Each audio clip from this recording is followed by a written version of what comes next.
Hi.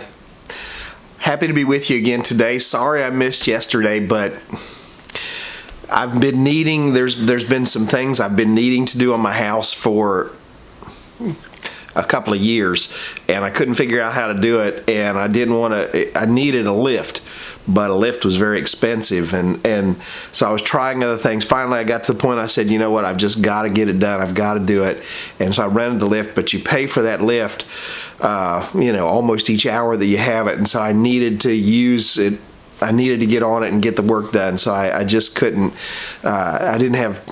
I hate to say it that way, but I had to use the time to get the work done, and it took a lot of work, and I'm really sore today, but it's done, and the work is finished, and I'm thankful that it's done.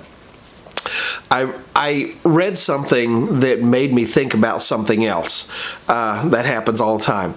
But I was reading about a father who heard that his daughter had been bullying another little girl in his middle school class. And this little girl had been through some hard times. She had lost several family members, and somehow, because of her difficult times, it made her sort of a target, and she had been bullied over her situation and over her she was probably very timid. She's probably very sad. She probably wasn't joining in. And so anyhow, this father found out that his daughter had been bullying this little girl, and he didn't think it was enough just to punish his daughter. So he went a step further. He took the money that he was going to use to get his daughter something, and they went and they got this little girl. His daughter apologized to the little girl, but then they took the money that that his daughter was going to get some clothes, and they took this little girl on a shopping trip. And then they went another step and took her. The father took his own daughter, dropped her off at a youth meeting at their church, and then took this little girl and took her for a makeover, and got her all fixed up, got her all dolled up, and even made arrangements with a couple of beauty salons, telling the situation that for the next several months this little girl was going to be able to go in and get kind of dolled up and made up and so forth, and get a monthly makeover. Well, you say, what's that got to do with anything? You know, I think sometimes we forget that God doesn't just forgive us. God actually restores us. But He also expects us to kind of go an extra step also, to make restitution where we've wronged somebody. I think of the story of Zacchaeus. Zacchaeus, story that everybody knows, but over in Luke chapter 19, verse 8, it says, then Zacchaeus, and if you don't know who Zacchaeus was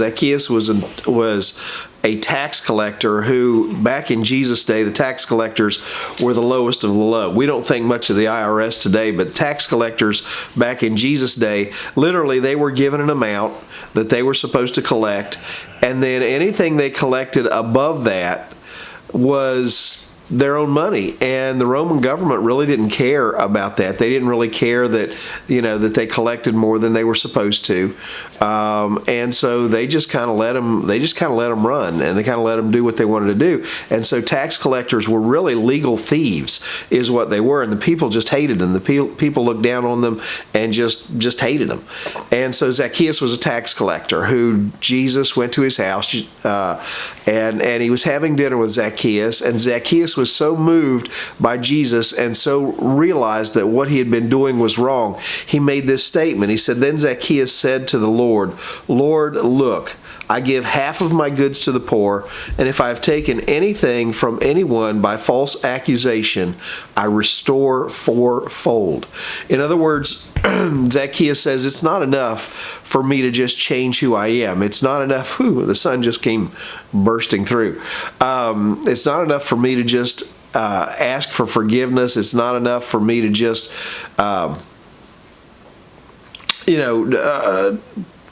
tell people that I'm sorry. He said, I've got to go another step, and I've got to move. That's really bright. Let's try to move over here. It might be too dark, but we'll give the camera time to adjust. There we go. He said, it's not enough for me to just ask for forgiveness from the people that I've wronged. He said, I've got to do something to restore. I've got to make restitution. I've got to pay it back. You know, sometimes we wrong individuals and we go to them and we say, I'm sorry for what I did to you. And we think, okay, I've done everything I need to do.